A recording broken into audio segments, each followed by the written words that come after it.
Welcome everybody, good afternoon. My name is Max Reckers and I'm going to tell you about the Inmotio player tracking system in combination with a couple of different vendors which all integrated into the platform, and that is bringing some really nice opportunities and technologies for you guys.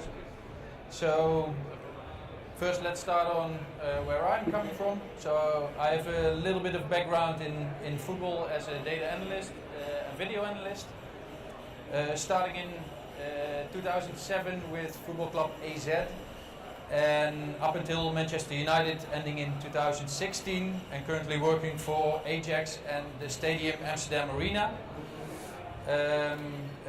working on player tracking technologies and making sure that brilliant technology is spreading into the consumer market and getting into the world of not only football analysis but also fan engagement. So when I first came to football, we thought we were very modern in 2007. When I started at AZ, we said we have a data analytics room, and that was based on 2 VCRs that were that they used to play video on the first one and copy to the second to kind of cut their scenes that they want to present to the players.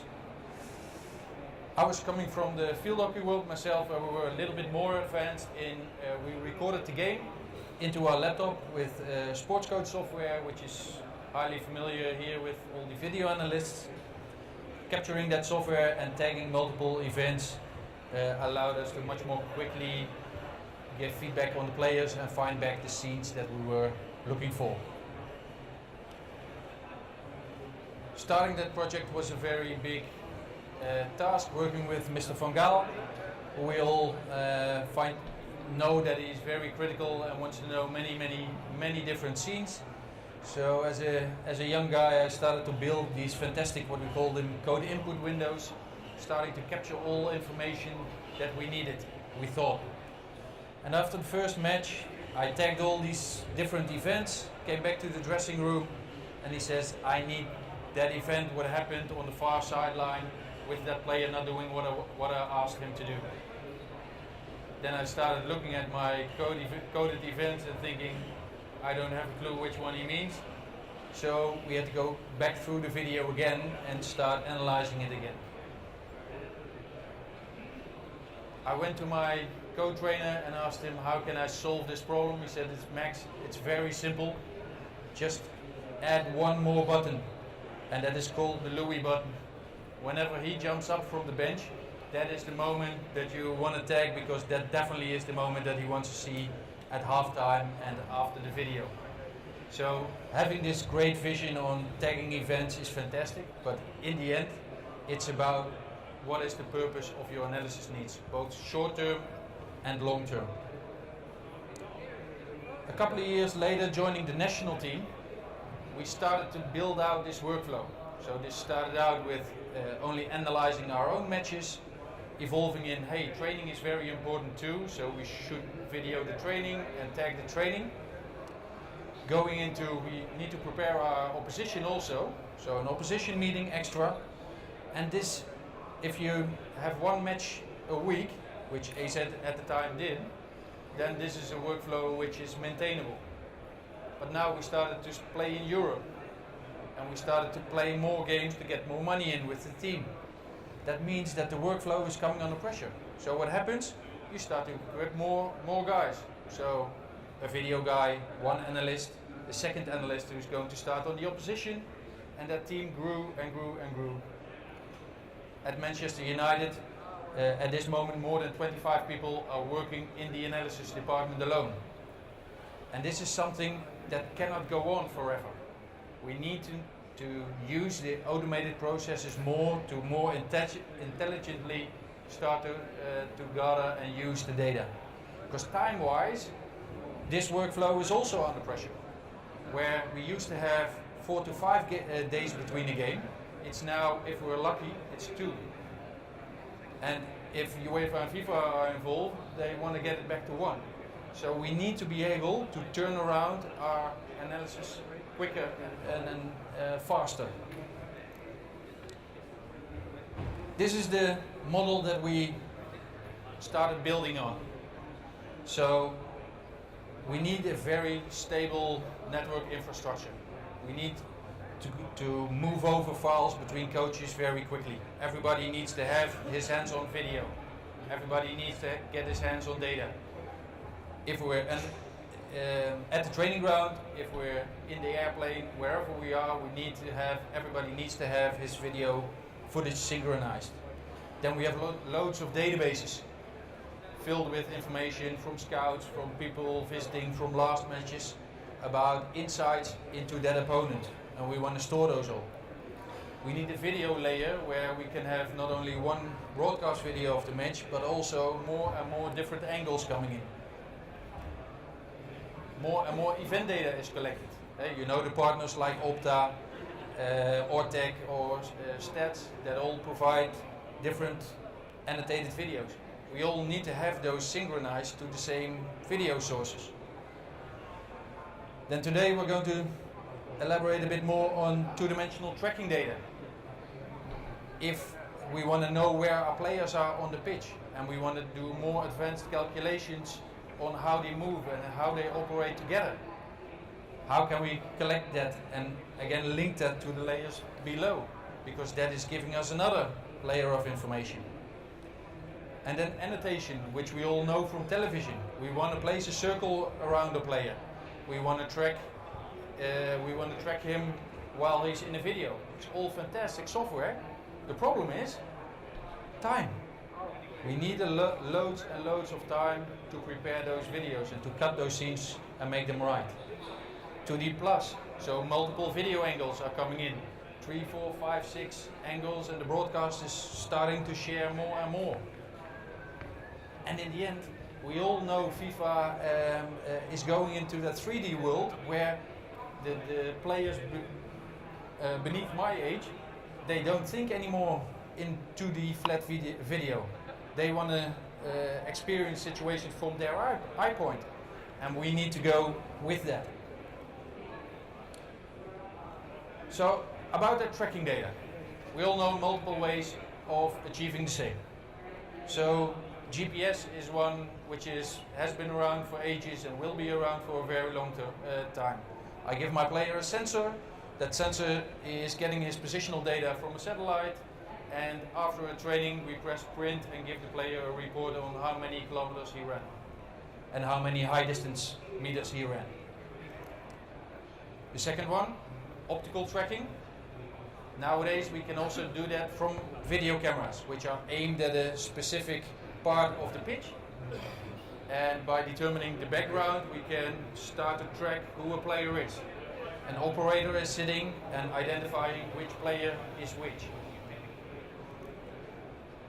And the third one, RFID tracking. Not been around that long, about 10 years now, and that is, we give that player a sensor which is communicating to local base stations around the field and gives you a very accurate local position, not depending on satellites which are about 50,000 kilometers away from Earth. So, if you want to make a decision, it is very important that you understand what the benefits and disadvantages for every system are. So if we go back to GPS, GPS is fantastic for in a car, where up to 10 meters accurately it can tell me when to turn and what to do. But every algorithm within GPS is based on linear movement. It's based on a car, and the car won't zigzag that easily. It will go in a straight line. But player movement is 360 degrees around and will go every different turn. So the question is, how accurate will we be able to use that technology? As long as we use it for distance, it's fine. And if it's 10.3 kilometers or 10.5, nobody will really care. But thinking ahead, what we wanted to do was automate more processes, bring stuff together. And there you will see that if you start to overlay, for example, GPS data on video, that will not give you what you are looking for. And what you will start to see is that GPS will go everywhere and once in a while return to the position where it should be. Optical tracking is the most used for tactical data at the moment. Tactical analysis, I mean. So those 3 video cameras are aimed all at a different part of the pitch, and with help of the operator it can identify who is who. The problem there is obviously the operator. If he makes a mistake and identifies the wrong person, then the wrong person gets added into all this data. If we start to make decisions based on data, but we decide on the wrong player,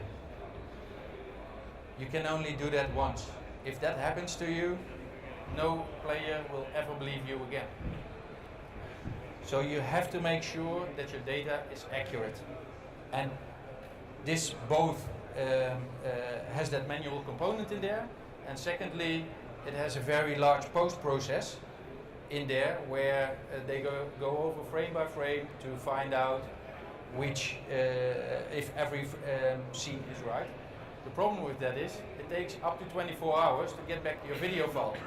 In practice, mostly we don't have that time. Straight after the match, when we're back into the bus, we want to start analyze those scenes to close the game the next morning, because you have to move on to your next match. So I think many people who work with this technology for a long time start to understand now that RFID is your next answer. But this is a bit more of an infrastructure. You need to place sensors around the field. You need to equip players with a sensor, which still is an item which has to be discussed, and where some players say, hey, I don't like to wear this tag. And one further for us, we want to bring back that staff from 25 players to a couple of highly skilled ones who can interpret the data. So we don't want to spend our resources on collecting the information, we want to spend our resources on analyzing the information. So this is where the Inmotio system is really fantastic. So those sensors around the field, they are mounted once by an installation company and never touch them again. The only thing it needs is power and fiber. Secondly, automated cameras are linked to the balls and can track the players automatically on the sensor information, so the sensor location. One operator can easily handle up to 6 video cameras on his own. What he needs is the right instructions from the coach saying which player do you want to track, obviously. And then third, also your heart rate data is being sent with the player position. So you have a lot of extra biometric information. That all comes together in one analysis room, which is fantastic. Make it close to your pitch, and with your coach together you can start to collect information, set alerts, for example, set targets for players, where during a training session you don't want them to go over a certain load. You just put in a parameter and it notifies you when that player reaches that point.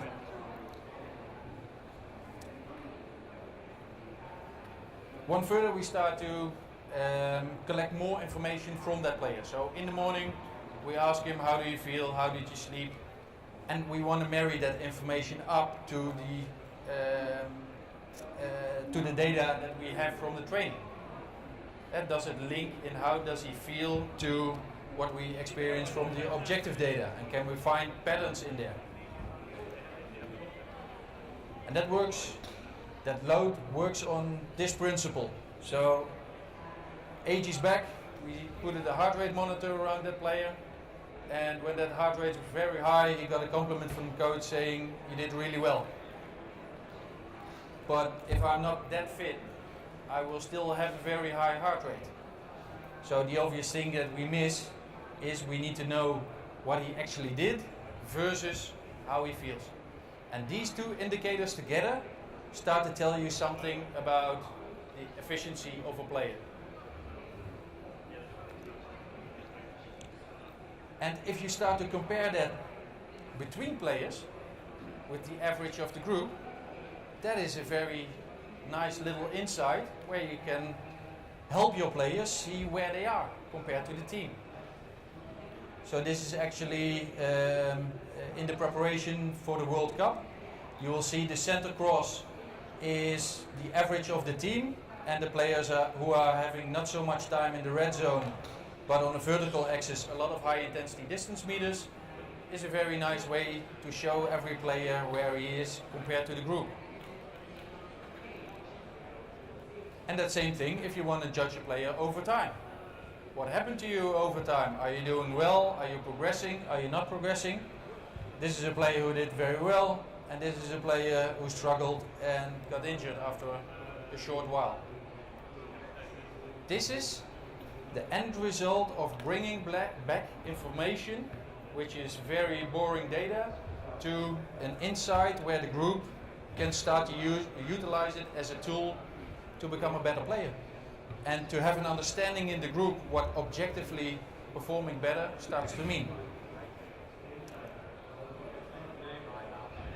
Then this is all about the physical stuff. But to be honest, the physical stuff is nice in football, but it's not athletics. Football is not about who can run the most kilometers. Football is about a smart game, a tactical game. And you need both. You need to be physically able to deliver, definitely one part, but I would call it the lower bar. If you're not fully fit, you shouldn't be participating in the game. Next level is tactically. Now we all maybe hopefully know these parameters from companies like Stats or Prozone. They can provide you heaps of statistics on objectively how a player did. My problem with it is, this is too objective. In the sense of, I'm missing, a very nice example for me always is the number of passes that the player played successfully. It's very nice. We had a left back at Bayern Munich and he always had 100% pass completion. But the coach was very, very dissatisfied with the player. Why? If he was in trouble, he just passed the ball back 3 meters to his left central defender, who then had to solve the problem. So passing every ball correctly is not the solution to what you want to measure. It's not about having 100% successful passing rate. It's about something more intelligent. We need to know, did he make the right decision for that time? We can only solve that question if we have more data. So just counting if the ball arrives with the next player is not enough. We need tracking data, we need the position of every player to determine if that is right. So what we built based on the Inmotio data, if you can press play please. So this is a view of the Inmotio system, and what you will see is the green light are the options for the player. So the yellow light is when a player has the ball, and the green light is which players are an option. And I think you guys start to understand now that if we add this intelligence to that passing algorithm, we can start to build data on which player made the right decision. And even you can see here that the ball is moved in 3D, and this was unfortunately on the post. But the level of data analysis you can do by combining tracking data with event data is helping you much closer to the language of the coach. So the coach is not talking about 100% pass completion, but he's talking about making the right decisions. And this type of data helps us with that. Having all that data together is nice, but is getting a very hard task to manage. And here we brought in our help from our Microsoft friends, getting all this data into one central location and marrying it up for us. And the trend that you will see in the IT world, which is not a world very much available in soccer, is that with less skills, Microsoft already has all these building blocks ready for you. You don't have to do the hard stuff yourself. You don't have to pre-invest yourself. In the past, we needed to buy servers of 50,000 to 100,000 euros before we could start doing anything. At this moment, we started out with the team with a budget of 10 euros per month. That was our first database. And from that we started to grow. But we started to grow on that it already was giving us back information that we really needed. And so when I need to go to my board and I need them to tell them how important this is, I rather do it on something that already works. And if it works really well, we'll invest a bit more. And that's a much easier way and better way to work from my proposal. And these Microsoft guys are starting to do more and more clever things in when building neural networks, for example, when players get injured, or which are algorithms that can help us further make right decisions. Then where does this end? Does it end here if you press play? This is a application that helps us to see from the point of view from the player how he acts in a certain situation. And so with all this tracking data which comes from the Inmotio system, we can simulate the eye point of the player and put him back into situations where you want to learn something from his point of view. Fantastic tool. Especially in the youth department, we start to use this more and more. But on a daily basis for a coach, it's not so easy to talk on this level. What we would want, ideally, is that we can use video and overlay our data automatically. If you can press play again.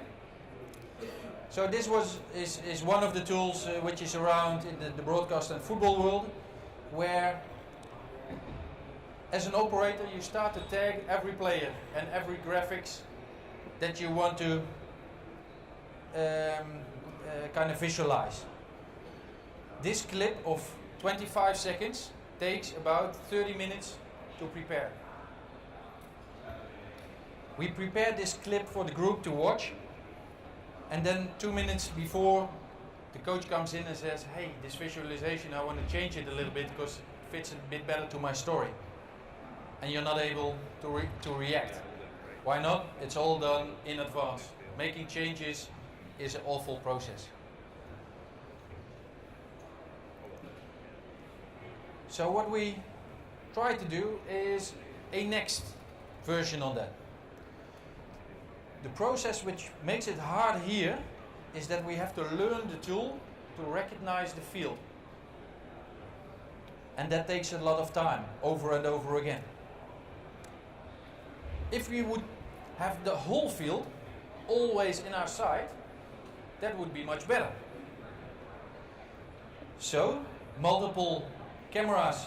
I'm sorry to switch to the small screen, but Edward sitting over there has an iPad application which he uses. This is the Game On technology that I'm showing you now, which is based on a couple of static video cameras which always have the full field. If you zoom out, Edward. So this is multiple cameras glued together, so the camera doesn't move. So we can digitally zoom in. So Edward is doing every bit of this in real time. We always have the full field, and you can swipe from left to right as often as you want, which is normal. Many systems have that. The next step is bringing back automatic camera movement. So based on where the ball is in this case, it's loaded into the system and your virtual camera goes as a normal camera. But if you pause now, Edward, and you move the camera and you want to see the position of your goalie, you can still do that. So he can still go everywhere he wants. Next level is, a coach would like to draw on this. That's would be amazing. So we want to point out that this player is on the wrong position. Okay, fantastic. And is he able to clear that really quickly? Yeah, he is. Next level, we want to draw arrows, but in relation to the football pitch. So they need to be, if you go through a player, that gives you a nice example. So this line is aligned to the pitch itself. Or if you drag a circle where we want to show the space, we can show the space. Everything is done in real time, no preparation needed. So the coach is getting into a process where he doesn't need to prepare anymore, but he can do it on the job, even in real time. So during the match, he can start to prepare his clips. One level further is bring that tracking data in. We have that fantastic precise tracking system, so we know the position of every player. So Edward now ticked a couple of the players and you can see that the data is following automatically. If we can start to do that, what's the purpose of that? It's not about the circle, but obviously it's about the lines. So he taps the multiple people and automatically the distance is calculated between those people. Between those players, sorry. Why is the distance so important to us? Our tactical models tell us what the maximum distance between players should be in different situations. So what we try to teach the players is what that distance means. And you can only get them that feeling if they can experience and visualize it themselves.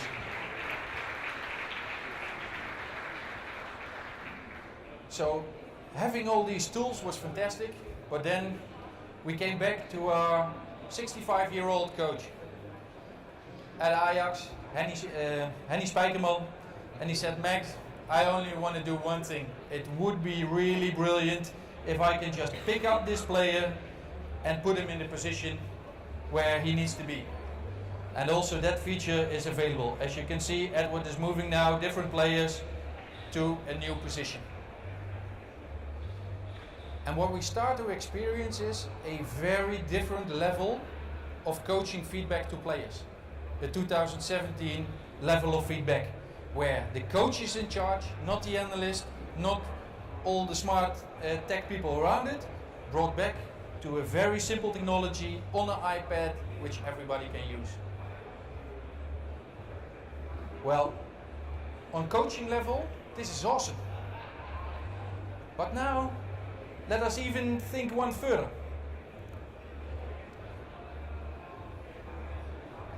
How cool would it be if we can have people in their living rooms have that same experience? So we now have that high quality video and we know the position of every player.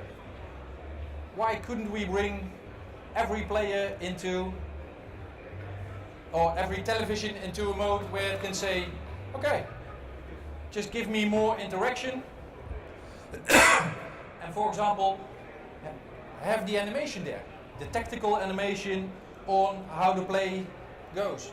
Go into 3D and have somebody at home understand more about all the tactics that we now have available on analysis level.